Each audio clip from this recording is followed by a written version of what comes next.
Shopping your stash is a great way to get more from your supplies and maybe even save some money. But there's more than one way to approach it. Last week, I tried really hard to check off as many items on my unused list as possible. This definitely moved those items off that guilty list really quickly, but it left me wondering if I was really getting the most I could out of them. So this week, I'm changing my approach and focusing on one item only to really try it out and see what it's capable of. And stick around, because I have a bit of a poll for you at the end of the video. This is the split circle stencil from A Colorful Life Designs. It's very simple and it can be used horizontally or vertically on a panel of cardstock, but there's so much more. So the first, most obvious thing to do with any product you're playing with is to just use it as it was intended. I put the stencil horizontally on my cardstock and then I started pouncing Fiesta Blue ink through. I only have a couple of these pouncers and I haven't used them often, but they are a great way to get full, even coverage onto your cardstock quickly, as you can see. They work especially well when your ink pad is really juicy. When I turned this into a card, I did something a little unexpected, and that was to trim the design with a circle die. I also tilted it a little so that the line wasn't perfectly horizontal, and I added a stacked up LDRS Creative Thanks die cut, along with a little mama elephant sub-sentiment. My next card is also simple, especially with a symmetrical stencil like this. I started like I did with the previous card, and then I just flipped the stencil and blended navy ink over it. This is a great way to add color to both sides of the panel. I embossed this one with the angled Mosaics embossing folder, and I finished it with a Waffle Flower Happy and a Scrapbook.com birthday die. We'll talk about those white dots in a minute. Card 3 started in the exact same way, but this time I added another stencil to my design.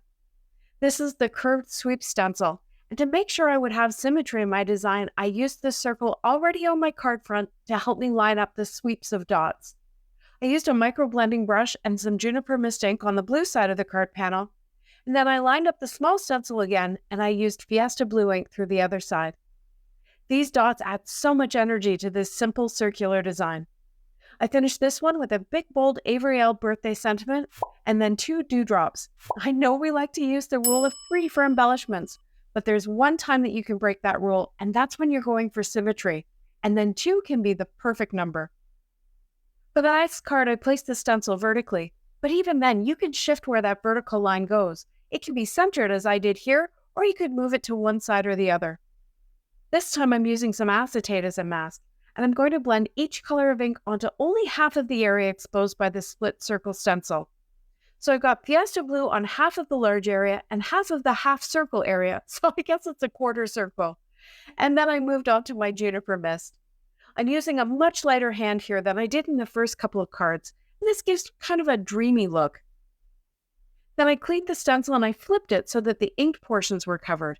I tried to be careful about placing the stencil and the mask so that the lines between the areas would be as even as possible. I added back my acetate mask and then I blended some party dressing through the 2 areas, and then I moved the mask and blended garden party ink over the last bits. This color combination reminds me of high school. Yes, in the 80s. It feels kind of preppy to me. The white lines remind me of the negative frames I like to create with dies, but of course these are flat. I added a stamped Avery Elle birthday sentiment on a circle die cut along with a die cut flower. Notice how the white lines, the lines of the flower outline, and the line weight of that script happy are all about the same? That's what makes them all work together so well, even though they're all from different companies. The next card is pretty much the same, so I won't spend too much time on it, but this time instead of masking for a hard edge between my colors, I blended the ink. I chose my color pairs so that I wouldn't be trying to blend the party dress and the garden party together, but even so, I didn't want a ton of overlap between the Fiesta Blue and party dress or the juniper mist and the garden party. I really wanted to keep the look of the 4 colors and not create more, and the way to do that is just bring your ink blending up to the line, but not too much further, so there isn't a lot of overlap between the colors, but also not a straight, hard line like you get with the mask. Next, I kind of threw that thinking out the window, and I blended so that I was creating a whole rainbow. Well, no purple, I guess, since my party dress and the juniper mist never met up.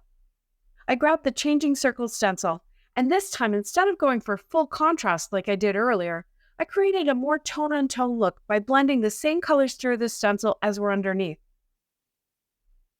It's fun, right? Those changing dots look like bubbles. To finish this one, I used a Gina die cut that cuts a circle of dots right around the focal circle area.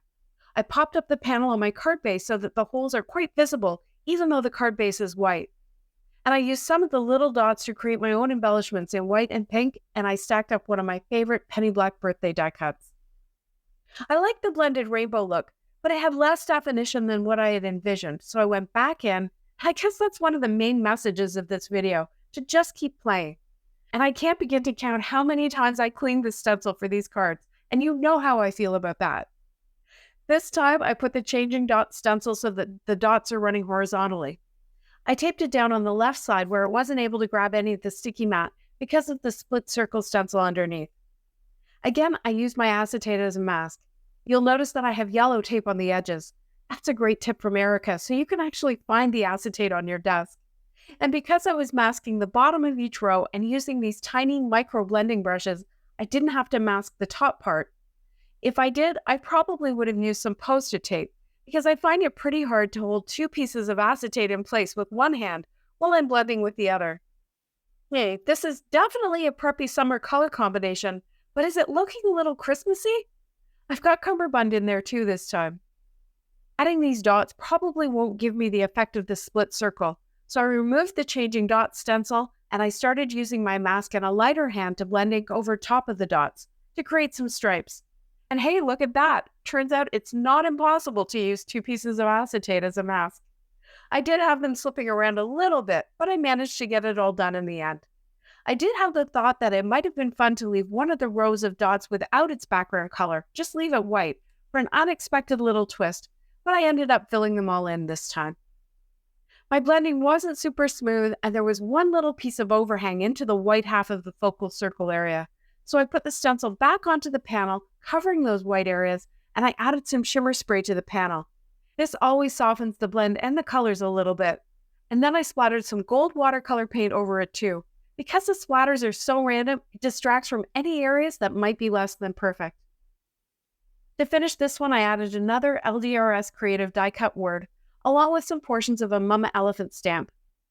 I cut the happy right out of the original message with some sharp scissors, but if you're not a fan of stamp surgery, you can mask it off instead.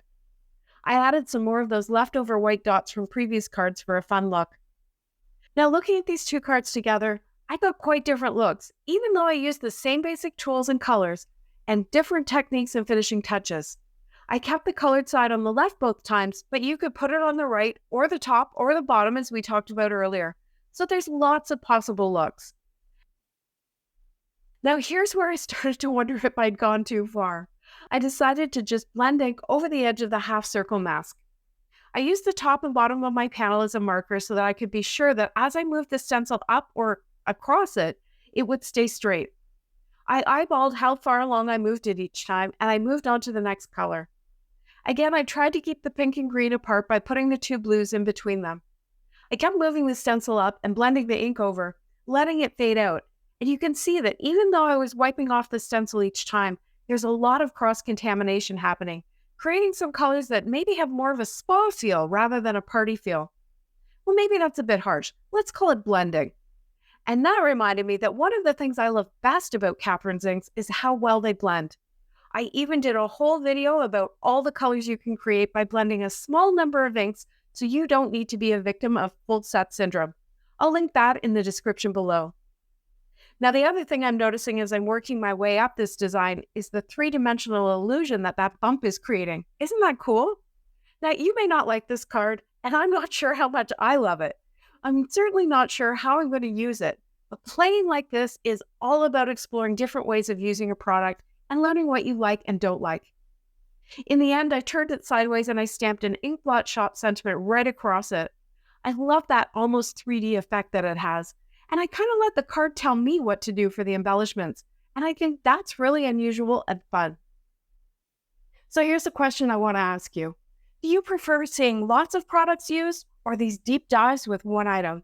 Let me know in the comments below.